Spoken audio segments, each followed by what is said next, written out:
Gretchen, parte 1. Gretchen se divorció de su marido un par de años atrás. Dejó el matrimonio después de descubrir que él había tenido una aventura. Durante un tiempo había pensado que podía superar su traición, pero a lo largo del año en el que asistieron a terapia, ella fue descubriendo muchas mentiras que él había estado ocultando a lo largo de toda su relación. Decidió que no podía estar casada con alguien a quien no podía respetar o a quien no podía confiar. Pero el proceso de divorcio fue brutal. Gretchen le tenía miedo a su esposo y a sus amenazas. Al final ella terminó otorgándole todo lo que él exigió, en un intento por tranquilizarlo y seguir adelante con su vida. No obstante, la patria potestad compartida era complicada. El ex esposo de Gretchen no parecía jugar según las reglas. La mayor parte del tiempo ella pasaba por alto las cosas, esperando evitar una molesta batalla.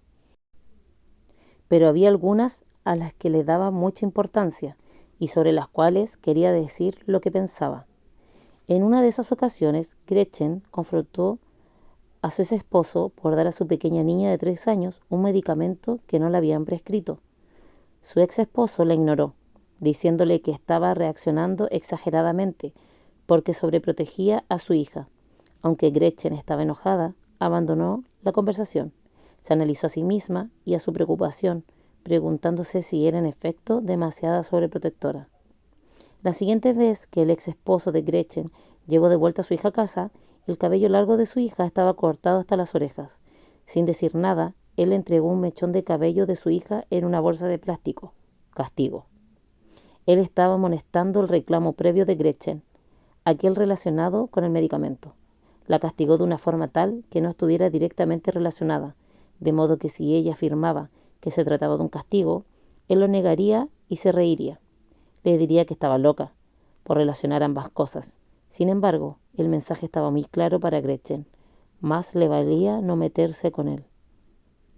El castigo para disuadirte de ir contra el abusador siempre es severo. Como se mencionó previamente, el abusador siempre puede encontrar una forma de tergiversar las cosas, haciendo que todo sea tu culpa.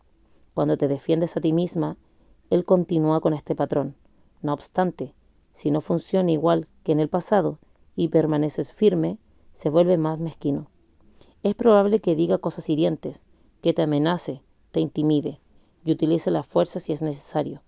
Siempre se te lanzará a la yugular, por así decirlo, ya que sabe exactamente lo que va a atemorizarte o molestarte más.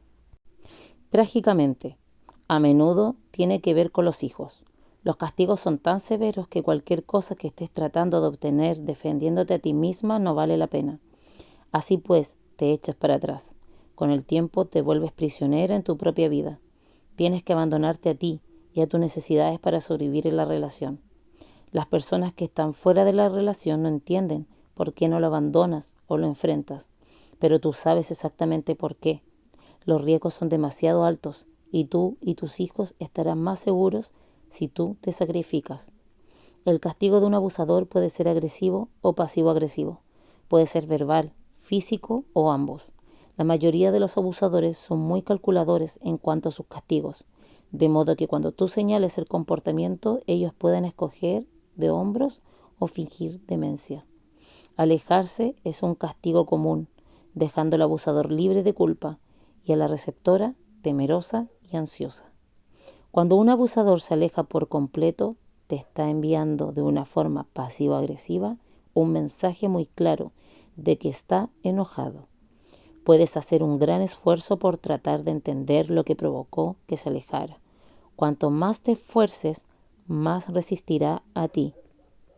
Aprendes a evitar hacer cualquier cosa que creas que disparó su respuesta, pensando que, si tan solo evitas ciertas minas terrestres, puedes evitar que te aplique la ley del hielo. Susan. Susan estaba por cumplir 70 años y era una enfermera retirada. Tenía una voz suave, hablaba paciente y amablemente. Había dedicado su vida a la crianza de sus 4 hijos y al hospital donde trabajó durante casi 30 años. Susan y su esposo se conocieron en la universidad. Se casaron poco tiempo después. Se sintió atraída hacia él porque era popular, atlético y le gustaba a todas las chicas. Susan dijo que no podía creer que él la hubiera elegido por encima de todas las demás chicas. Ella tenía grandes esperanzas de tener un matrimonio de novela, como el que sus padres habían tenido. Sin embargo, las cosas no salieron precisamente como ella esperaba. Susan no podía entender por qué su esposo se molestaba cuando ella estaba contenta. Si ella se emocionaba por algo, él se quedaba en silencio y se desinteresaba por completo. Ella se quedaba completamente desconcertada de por qué su esposo era tan infeliz cuando claramente había algo por lo cual estar contentos. Susan solía abordar a su esposo cuidadosamente, preguntándole si algo andaba mal, a lo cual él respondía con un simple no. Su trato silencioso continuaría algunas veces durante varias semanas, dejando a Susan preocupada de haber hecho algo que lo hubiera lastimado. Cada intento de interacción era recibido con una respuesta breve y algunas veces cortante. Si Susan aguijoneaba a su esposo con demasiadas preguntas acerca de su silencio, él le gritaba, haciéndole un escándalo por preguntarle y culpándola de provocar su reacción. Su respuesta la atemorizaba tanto que no volvía a mencionar el tema. Optaba por alejarse, sintiéndose herida. Poco tiempo después, el esposo de Susan salía de su silencio, aparentemente feliz. Susan seguía lastimada por su ataque, pero cuando ella mencionaba sus sentimientos, su esposo simplemente la ignoraba, diciendo que se lo tomaba demasiado en serio.